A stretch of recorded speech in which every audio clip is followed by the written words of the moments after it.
They laughed. 204 guests sat there as my bride's family ridiculed my mother. "That's not a mother," Emily's uncle sneered, his tone dripping with contempt. "That's a mistake in a dress." And Emily, my fiancée of 3 years, tilted her head back and joined in. The same woman who once told me she adored how gentle my mom was, who ate the meals she cooked and smiled through every holiday at our cramped apartment table, she laughed too. I didn't. I stood, walked to the microphone, and stared straight at her. Then at all of them. Her mother frozen mid-smirk. Her sister Jessica choking on champagne. "No wedding today," I said, my voice firm, unwavering. "This ends here." Gasps. Murmurs. My heart pounded, but my eyes never left Emily's. Her grin faltered, and for one brief flicker of a moment, something broke inside her expression. But I wasn't finished. I turned toward the crowd. "When you insult the woman who raised me with nothing but love and sacrifice, you insult me. You insult the man you claim to love. I would rather walk away alone than marry into a family that confuses cruelty for strength." Then I took my mother Sarah's hand and walked out. But that was only the beginning. 3 years of memories don't vanish with one step away from the altar. I had loved Emily once. Maybe that's why her betrayal carved so deep. Not the insult itself, but the ease of her laughter.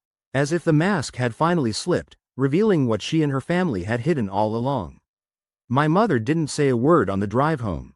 She only clutched my arm tighter.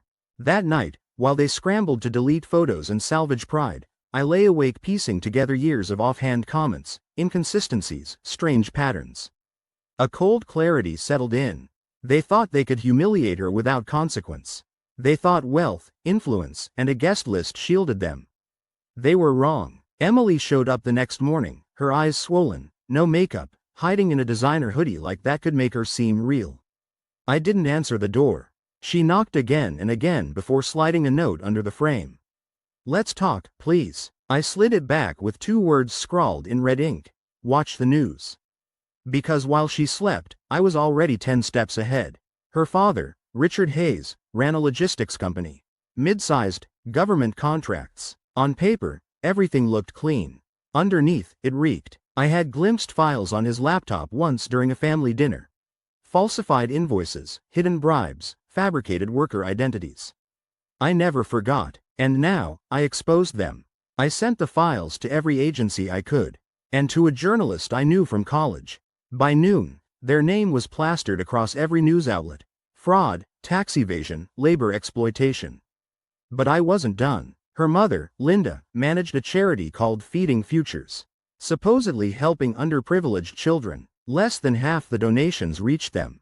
The rest vanished into shell accounts. I had helped Linda set up a digital filing system once. She gave me admin access. She never revoked it. Arrogance. Stupidity. One leak later, the truth was everywhere. She trended online for all the wrong reasons.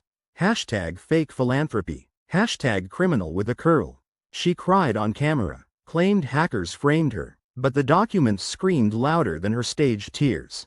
And Jessica, Emily's sister. She worked in real estate. Loved flashing her deals online. Loved bragging, over brunch, about steering minorities away from wealthy neighborhoods. About pocketing under-the-table commissions. I'd saved the audio. I'd saved the client lists. I released everything. By afternoon, half her clients abandoned her. Her career imploded in hours. By nightfall, their empire cracked. By morning, it collapsed. Frozen accounts, investigations, sponsorships gone. The same family who mocked my mother's dress now begged the world to believe they were victims. Emily came back again, this time screaming at my door. "Why are you doing this? You've destroyed lives." I opened the door just enough to meet her eyes. "You laughed," I said. She shook her head, frantic. "I didn't mean it, it was just a joke. We were nervous." I stepped outside, closing the door behind me. My mother wore that dress for weeks. She saved every dollar she had. She cried when she saw herself in the mirror. "And you? You mocked her. You stood there and let them tear her apart." Her hands shook. Her voice broke. "I loved you." "No," I said. "You loved what I gave you. You loved the version of me who smiled through disrespect and stayed quiet." I turned away. "You'll regret this," she shouted. I didn't look back. "The only thing I regret is not seeing through you sooner." A week later, my mother and I shared tea on our little balcony. She asked if I was all right. I told her I was. She studied me for a long moment before whispering, "You didn't have to do all that for me." I smiled. "I didn't do it for you, Mom. I did it because they needed to learn what happens when you humiliate the wrong woman." She smiled back, quiet, proud. Some people mistake silence for weakness. They think those who bow their heads can't see cruelty. But I was watching, always watching. They tried to shame the woman who gave up everything for me. Now they're the ones hiding their faces. And me? I still have my mother. They lost everything else. That's justice.